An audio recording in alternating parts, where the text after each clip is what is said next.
Hello my friends and welcome, my name is Dennis and this is the latest update from Ukraine, so let's go straight to the Kursk Oblast. As you may see, Russia now tries to conquer the new offensive direction of the Ukrainian army. Again, it is the map published by the Institute for the Study of War and they usually do not show the real picture. You're more or less correct, but here Russia didn't move forward. There only we have the correction of the Ukrainian territory taken. Yes, before it was claimed that this territory was taken by Ukraine, but after all, with the new update, we understand that Ukraine still wasn't able to move to the local settlement in this place. So I won't just tell you that Russia wasn't able to repel the Ukrainian attacks yet. And there is still a high chance for the entire Russian group to be encircled between the river and Ukrainian positions from Korneva till the vector of the new counteroffensive or offensive action of Ukrainian side. But to make it successful, Ukraine absolutely needs to penetrate the second Russian defense line in this region. And here comes the river, so Ukraine potentially may jam Russian forces. Again, potentially. It's the logic of the Ukrainian army command. Russians now see that logic. The fight isn't going for Lyubimovka. There were a couple of the fights there today, but Russians weren't able to get the village under control and they start to move their forces around to counteract to the new threat. So with the help of this new attack, Ukraine forced Russians to slow down and at some points stop their counterattack. It is now early to say that the Kursk Operation is the tactical success for the Russian side. No, still Ukraine is successful there and the Russians, even gathering lots of the forces, are unable to retake their territories back, and now there is a big trouble for the Russian army group in this region, especially as we know that supplies for the Russian army are quite terrible and soon it's gonna be a rain season. Most of the roads in the Kursk Oblast are not paved, so they're just dirt roads. So whoever is better prepared for those conditions will win the Kursk Oblast. Because during the winter time it's kind of hard to get supplies, I also expect that there is the chance for Ukraine just to leave the positions in Kursk to move back to the Sumy Oblast, for example, and to organize defense of Ukrainian lands. Well, after all, it depends on the Ukrainian supply lines during the winter campaign. We'll see it. Guys, by the way, if you like the job that I do on YouTube, you may also consider supporting me on Patreon. The link for my Patreon page is available right in the video description below. Thank you so much for maintaining my motivation. From the other sources, we see that Ukraine continued to strike the Russian army in the northern part of the Kursk region. Here, Vetrano was taken by Ukraine, plus Ukraine went to Alexandrovka, and from that side, Ukraine might strike Korneva. It is very important to take Korneva because without it, Ukraine will not be able to surrender the Russian armed forces or to cause them to retreat with their counteroffensive operation, which is now, as we see, is not a huge breakthrough. And I guess I understand why Ukraine is unable to break through to Korneva for now, because some of the Russian forces are left in a nearby village. They didn't surrender. The Russian soldiers are now based in those houses and somehow they were able to organize supplies for them. Russians used drones to deliver food, munition and some of the water, so without taking this territory under control, Ukraine is unable to move ahead. Those Russian soldiers are attracting more of the Ukraine resources. By the way, the similar stuff was happening in Vovchansk. As you see here, Russia digged into the ground in the local factory, but according to the latest information published today, Ukraine was able to get this ground under control, and now Russians start bombing. They used the aviation bombs to strike the same position. So here Ukrainian soldiers moved there and Russians immediately bombed the place. The same information we have from the other sources, so there's the Ukrainian presence now there and Russians bombed the place. We have the Russian shelling picture or video. Unfortunately, guys, I'm unable to publish it over here because of the platform restrictions. For more detailed images and the frontline videos, please go to my Telegram. I do not post gore images out there, no, but just distance drone videos, sometimes I do it. The Telegram is a good thing for me to share the text information, some of the images and more details about what is happening around Ukraine and not only. Also, I decided to work with some of the Ukrainian English media sources, like for example Kyiv Post. They took the interview with me recently. I'll publish the link for this interview right in the video description below. There we spoke about the Kursk Oblast and the possible future outcomes for Ukraine in this war. And I think I'll write some of the articles there as well, with more videos published on their channel too. So highly recommend you to subscribe for the Kyiv Post. I'll share the link again in the video description just below. Alright guys, at the same time we have not so good news from the Kursk Oblast. It's reported that Russia took some of the territories back under their control, not far away from Borky and Kamyshovo. This is the second Russian defense line. Ukraine actually broke through it. The Ukrainian forces were spotted in this area somewhere, but now Russians decided to counterattack from this side as well. It's not yet the big counteroffensive as they started on the west, which is now, as I said to you, slowed down, but here Ukraine has less ground for maneuvers because of the defense lines which Russian army built. Also, this area is not far away from the Sucha town, the biggest settlement that Ukraine was able to get under control so far. Well, we'll see how it goes with this Russian offensive. The information about it started to appear yesterday night. About the situation on the ground, the deep state military map published the information that Russia has losses. One of their attack attempts was stopped by Ukrainian defenders. It's one more sign that Ukraine was able to cope with this Russian counteroffensive in Kursk. While Russia still has enough resources to attack even more, we're gonna see the outcome in the coming days, whether Ukraine is capable to encircle the big Russian group in Kursk. And here we see how the Ukrainian tank demolishes the Russian positions also in the Kursk region. So the situation there is far to be perfect for the Russian side, as for example some of the Z bloggers are saying about it in their channels. Russians told that Ukraine is not offensive towards Vesela, that Vesela is under the Russian control, but according to many of the sources, Vesela was taken by Ukrainian armed forces, and here is one more breakthrough of Ukraine through the border. Okay, this is the very important Russian document, the order from the Russian Tsar Vladimir Putin. He wants to increase the Russian army. He orders for it. So totally in the Russian system should be 2,389,130 people, including 1.5 million the active army duty personnel. Judging on the current Russian army size, Putin wants to increase it by 180,000 soldiers. So how the Russian army might do this? Well, they might announce a new mobilization. Actually, there is no need to announce it because still it's ongoing. There is no order from Putin to stop the mobilization in Russia, so they may continue to recruit people like ex-Russian army soldiers.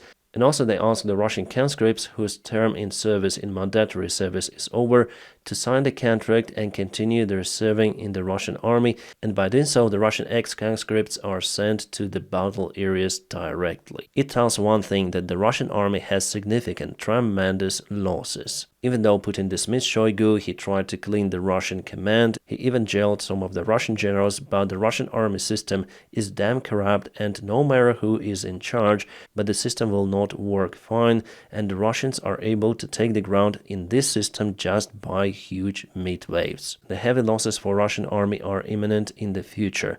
At the same time, Ukrainian army has less losses, but still those are dramatic. Because the scale of this war is definitely big, it's the biggest one since the Second World War. All of the weaponry is used, including the aviation bombs. Only nukes are not used in this war. And you know, the Wall Street Journal came out with an article saying that from Ukrainian side, there are 80,000 soldiers killed at least, plus 400,000 wounded army personnel. We're speaking just about the soldiers here. They estimate that the Russian army lost at least that number, so 200,000 KA. So this number obviously should be different, but at least we have some of the figures published for Ukrainian losses and for the Russian ones from the Wall Street Journal, which is the Western media. I believe that all of those figures could be larger, not as Trump says like millions and millions people lost their lives in this war. No, less, but still those numbers are just astonishing. And here I see the decision-making point for Ukrainian government and for our allies.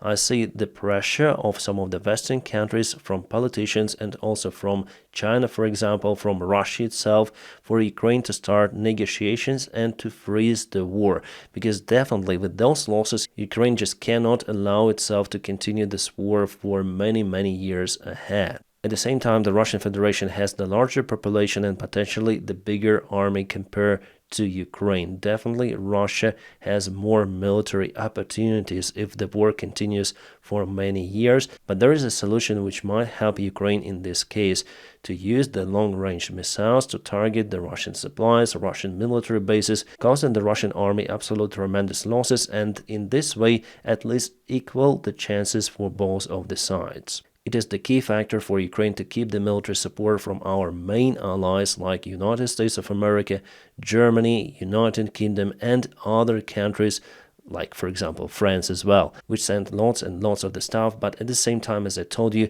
there is the pressure for Ukraine to negotiate with Russia. According to the Bloomberg article, are seeking the solution for the possible peace talks and ceasefire on the front lines. They would like to check out if it might work with the Russian regime, but before we already checked it with the Minsk agreements. That's why at this stage the Ukrainian government doesn't want to negotiate with Russia. This is the article I'm telling you about from Bloomberg, that our allies are starting to look at how the ceasefire could work. But with the current Putin's attitude, I think it will not work. Also, Russia doesn't want the ceasefire at this stage. They want to take Donetsk Oblast at least fully under control, and they also determined to occupy the full Kherson Oblast, Zaporizhia as well. They will continue to push at least the next year, 2025. We're going to see battles and battles on the front lines. It's my forecast for 2025. Meanwhile, Kremlin spokesman Peskov said that Russia has to increase its army because there are many of the threats on Russia from the other countries, but in fact Russia needs to compensate the losses. Meanwhile, Zelensky presented the Ukrainian peace plan to the United States of America, and we have the reaction. The first reaction comes from the United States ambassador to the United Nations. She said that we have already read the President Zelensky plan to end the war. Here she said that we think he is laying out strategy and a plan that can work. So they think that Zelensky's plan has the future. Well, we'll see. The plan is classified, so it's hard to comment it.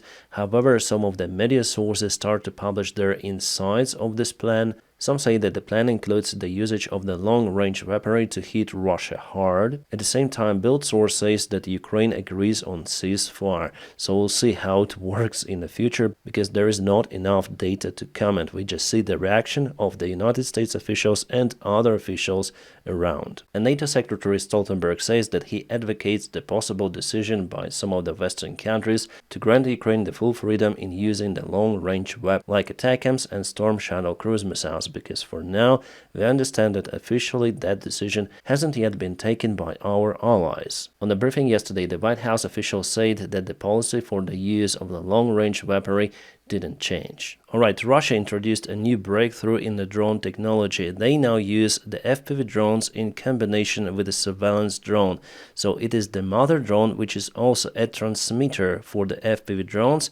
It increases the range of the FPV drones significantly, and they may strike Ukrainian positions really far away, like 40 kilometers away easily. Because the mother drone is not far away, the signal to control the FPV drones is very strong. In its turn, it makes the electronic warfare to fight against the Russian FPV drones less effective. I'm sure that we will see the same design from the Ukrainian side too, but Russians are the first who implemented this stuff. They were speaking about this design for more than a year, as far as I remember, but finally they implemented it in a real life, and from the information coming, they have already used those drones against the Ukrainian army. Well, after all, it's not a breakthrough like something that might change the war outcome, but this stuff is not good for Ukraine, especially with the limited access for the spare parts for the FPV drones, which now China implements for their export. Still, the majority parts of the drones are made in China, and China decided to put their ban because those drones are being used in the military conflicts. But you know, something tells me that China will continue their export to the Russian side because they are some sort of the allies with Russia. Well, hopefully Ukraine will come out not just with the same idea, but with a prompt and robust solution similar as this one. We know that Ukraine tried to copy the Russian Lancet drones, but if you compare the range of those drones, the Ukrainian analog flies for much less distance. Almost 2 times less, which is not okay. As you may see, the Russian city of Yaroslavl is smoking today. It's been reported that the drones attacked the local oil refinery facility. It is actually a big one. There was that attempt by Ukraine to strike this facility long time ago, and it seems like this time Ukraine was successful. Right, Russia lost the big ammunition depot not far away from Mariupol. Ukraine struck it with their long-range missiles or probably drones. There was a big fire all day long. And we even have the satellite images. It's not just the grass burned out there. There were the stocks of the Russian ammunition, and later on it caused the grass to burn down, yes. Why is it important? Because from Mariupol, Russia sent some of the supplies to Vuhledar direction, and here they are very active. They moved to Vuhledar.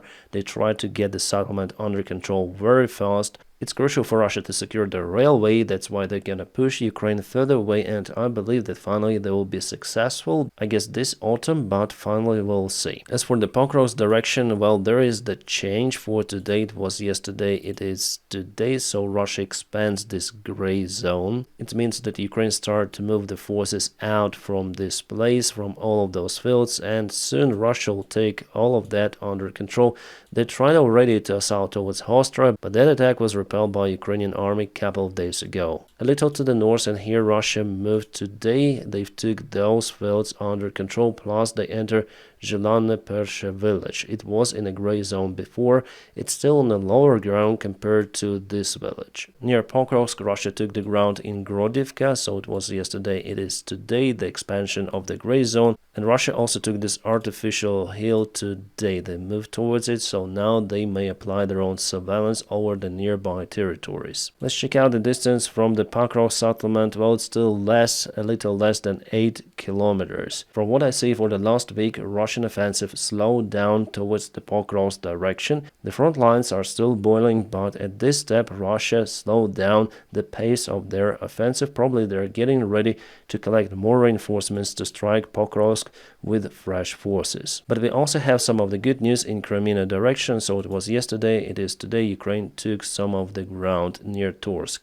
The Ukrainian defense forces regained their positions near Torsk, so before Ukraine took this territory, then Russia occupied those fields back, and now Ukraine again assaults and took the same fields. So the battle is very heavy there. Some of the breaking news: the heavyweight world champion Alexander Usyk was arrested in Kraków airport. Kraków is Poland. I was there in 2018 for the tourist visit. I really liked the place. So Usyk was taken somewhere, probably by the border control or by police. They put the handcuffs on Usyk and took him somewhere. According to the latest news published by Zelensky, Usyk was released. It's good. Zelensky said that he's shocked with this attitude towards our champion and the citizen of Ukraine. And you know, recently there were lots of the scandals between Ukraine and Poland. And the change of the Ukrainian foreign minister didn't help at all. Instead, it intensified the problem. Well, there was the meeting with the Polish foreign minister Sikorsky and their Ukrainian delegation, and Zelensky personally, as this Polish source says,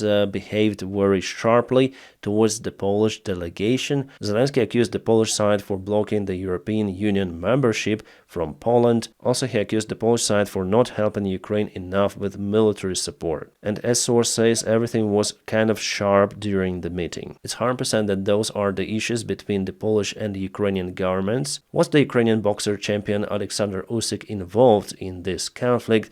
Well, for now it's early to say. But I don't really like this tendency, because Poland does a lot for Ukraine. Poland is our neighbor. I like that country a lot, and it's kind of bad that politicians play their own games behind our backs, exploiting the interests of marginal part of the society. Hopefully soon this conflict will be resolved. Good news about F-16s: Denmark will send more airplanes to Ukraine this year. We expect at least 10 more of the units to arrive very soon. Shalom, yeah, there was the interesting attack of Israel and Hezbollah movement in Lebanon. Many of the pages which are owned by the Hezbollah members start to explode randomly. I cannot show you more terrific images, but there are around 4,000 people wounded because of this attack. As the Times of Israel says, Israel somehow put some of the explosives inside of those pages. But there were also the versions that it is the battery explosion caused by overheating. Yet somehow they still use pagers. I remember the time that I was really young. But now it is kind of interesting, and whether Israel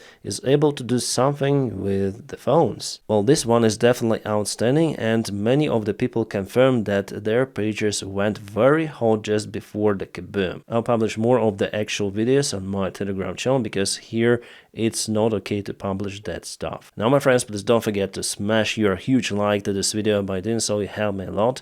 And as usual, I wish you all a peaceful sky wherever you are, and have a great time.